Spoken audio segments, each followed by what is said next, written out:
जय जोहार संगवारी हो। छत्तीसगढ़ के नंबर 1 यूट्यूब चैनल में जम्मू झन के स्वागत है। मैं राजेश महंत समाचार के शुरुआत करबो आज के प्रमुख समाचार।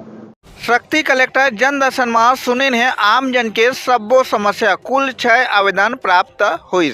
जिला कार्यालय में आयोजित कलेक्टर जन दर्शन में कलेक्टर और जिला दंडाधिकारी श्री अमृत विकास तोपनो द्वारा जिला के दूर दराज के इलाका ले आए लोगन मन के समस्या ला सुनिन है।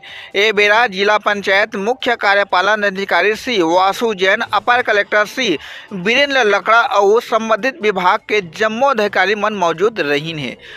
जन दर्शन में तहसील शक्ति के वार्ड नंबर 2 रहुइया सी शरद कुमार कसे द्वारा किसान सम्मान निधि फार्म के जांच कर सही बैंक खाता लिंक कराए पतेरा पाली कला रहुइया श्रीमती खीकबई सिदार पीएम आवास की दूसर किस्त नहीं मिले के संबंध में अर्जी लगइन है। तहसील शक्ति के रगजा रहुइया हिमालय सिदार द्वारा निसहाय दृष्टिबाधित दिव्यांगता पेंशन दिलाए के संबंध तो वहीं तहसील हसौद के किरदार रहुइया श्रीमती मीनाबाई जायसवाल जमीन में जबरदस्ती कब्जा करे के विरुद्ध कार्रवाई करे के संबंध में गुहार लगइन है।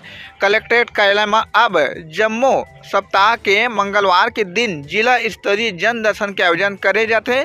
सीजी पंचायत ने राम कुमार मनहर की रिपोर्ट।